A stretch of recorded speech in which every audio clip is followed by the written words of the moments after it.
NHL training camps open next week, which means it's a perfect time to start giving my predictions on where I think each team's going to land this season. There has been a bunch of notable news this offseason and a bunch of moves, so I think this could be very interesting and have some standings changes. For this first one, I wanted to go ahead and do the Metro division because it's the division I'm most familiar with being a Penguins fan myself. But before I start getting into my predictions, I want to know your thoughts in the comments below on where you think each Metro team is going to land this season. If you're excited to watch me do the rest of the league, make sure you subscribe because I'll have those videos out shortly before the season starts. But without further ado, let's go ahead and dive right into the Metro division. Now, at the bottom of the division, I think it's pretty obvious but also pretty sad on the same time. Even before the recent tragic news, this team wasn't very good to begin with as they're still developing, but they do have some good young pieces and hopefully they'll continue to develop. But honestly, I just feel horrible for Columbus Blue Jackets fans. The other year there was the passing of Matthias Kivi-Lennox and then obviously Johnny Gaudreau recently. This fan base has been through a ton and I feel horrible for them. I had the chance to attend a game in Columbus this year and it was absolutely amazing. The fans were great, the atmosphere was great, even though they weren't a good team. Columbus fans, I'm holding out hope for you guys, and I hope you guys have a great season for Johnny. Next up, I'm going to have to go with the Philadelphia Flyers. Obviously, the Philadelphia Flyers held a playoff spot for a majority of last season, and then right at the end, they just fell out of it, and then that was it. But even listening to Daniel Briere's comments last season, he knew that they were just overperforming at that time. And towards the end of the season, they had their crash back down to reality. It's not a very good team on paper, but the pieces are there, and I think Matvei Michkov will be a giant boost to the team. The kid looks like an absolute stud in all the clips that are being posted from rookie camp and everything else that has come out this offseason. I think he's going to be an immediate boost to the lineup, and he's going to be amazing in Philly for a very long time. But outside of that, it's still very rough. Obviously, last season they lost Carter Hart to the 2018 Team Canada World Juniors scandal, and now their goalie position is still up in the air a good bit. On paper, I just don't think this team is very good, and I don't see them going far, but maybe Tortorella will get more out of the team again, and maybe they'll be back in the playoff hunt. Third to last, one that could be a little bit surprising, I'm going to go with the New York Islanders.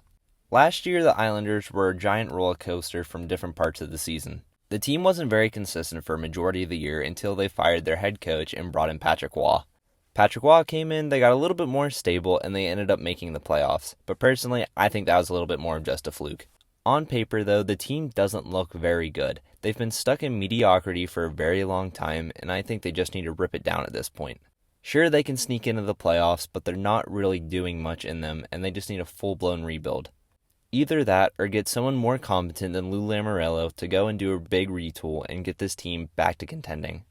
As they're currently built, I don't see the Islanders being much of a threat. You never know though, they do have Ilya Sorokin, but reports have come out that he's been dealing with an injury all offseason.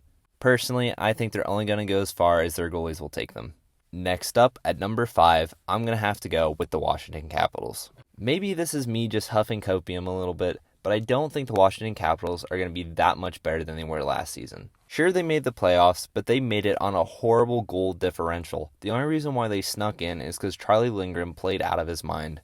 If Charlie Lindgren doesn't play out of his mind again, there's a good chance they don't make the playoffs. Sure, they brought in Logan Thompson, but I think a lot is riding on their goaltending tandem.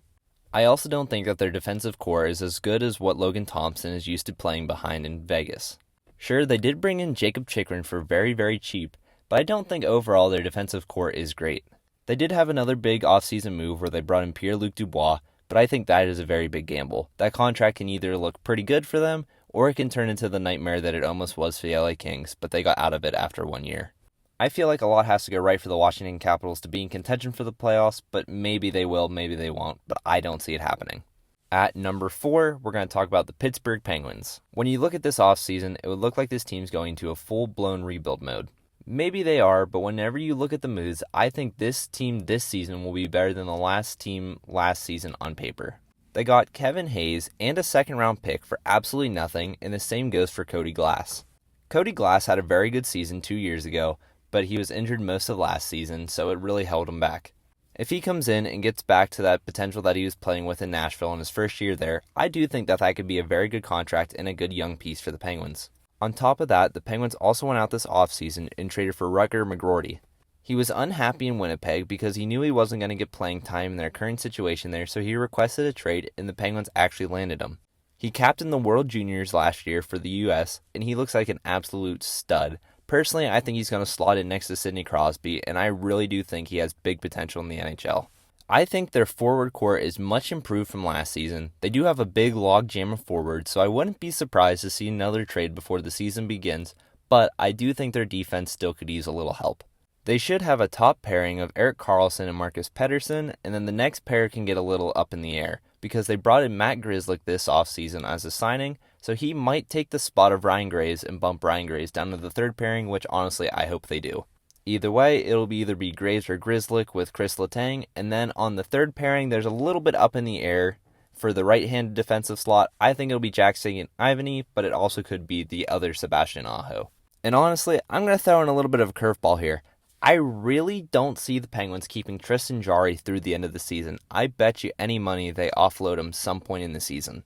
For those of you who aren't the most familiar with the Penguins and their prospects, the Penguins have a very good goalie prospect line coming up right now, and they just brought over Sergei Murashov, who was a 4th-round pick for them in a recent year, and he just came over to the U.S. He posted very solid numbers in the MHL and the KHL and looks like an absolute stud at just 20 years old. Personally, if it wasn't for the logjam, I think he could be a backup NHL goaltender already, but maybe that's just me being a little crazy. But honestly, I think they're going to overperform in the AHL, and they're going to have no choice but to trade one of Nedeljkovic or Jarry at some point to get them up into the NHL. And now, moving on, I'm going to go with the Carolina Hurricanes at number 3. That may be a little bit of a shock. They still have their elite coach in Rod Brind'Amour, but I don't think they had the best offseason. They lost Brady Shea, they lost Jake Gensel, and I think those are going to be some pretty big pieces for them to lose. I honestly think this is the year that the Carolina Hurricanes fall back down to earth a little bit from where they've been the past couple seasons, and I don't think they're going to be nearly as good as they were those seasons. We saw last year when their goaltending was very inconsistent that they struggled mightily, and I could see that being another issue this season. And then, passing them, I'm going to go with the New York Rangers. Now, that might sound a little crazy to have them at second. They just won the President's Trophy. But honestly, I think the team in first just passed them in the offseason, and they're going to have a very big rebound year. The New York Rangers are still going to be very good, but it all doesn't matter in the regular season. What matters is if their stars will show up in the playoffs. At this point that they're at, I don't think the Rangers really care about the regular season success. Sure, it's nice, but they're pretty much almost guaranteed to make the playoffs. But what really matters is their stars showing up in the playoffs, which is something that's happened the past couple years where no one showed up and then they get bounced out. And going to number 1, I'm going with the New Jersey Devils. Last year, I think, was a very big, just fluke year with them. And this year, they actually got goaltending in Jacob Markstrom, and I think they're going to be very good.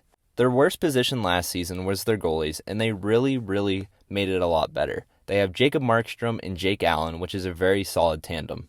I really do think that this team is going to go very far. They're filled to the brim with young talent, and they're going to be very good, I feel like. I think they had a very good offseason, and I think the pieces that they brought in are really going to help them get back to the playoffs and potentially make a run for the Cup. But like I said at the beginning of this, all of this is just my personal prediction, and I honestly don't know how it's going to go. No one does right now, but I want to know your predictions in the comments, so make sure you give me your 1 through 8 in the comments below. If you've made it this far in the video and you want to hear me give more predictions for the rest of the NHL teams, make sure you subscribe because I'll have those videos out shortly. Thank you so much for watching this one, and I'll see you in the next one. Bye-bye.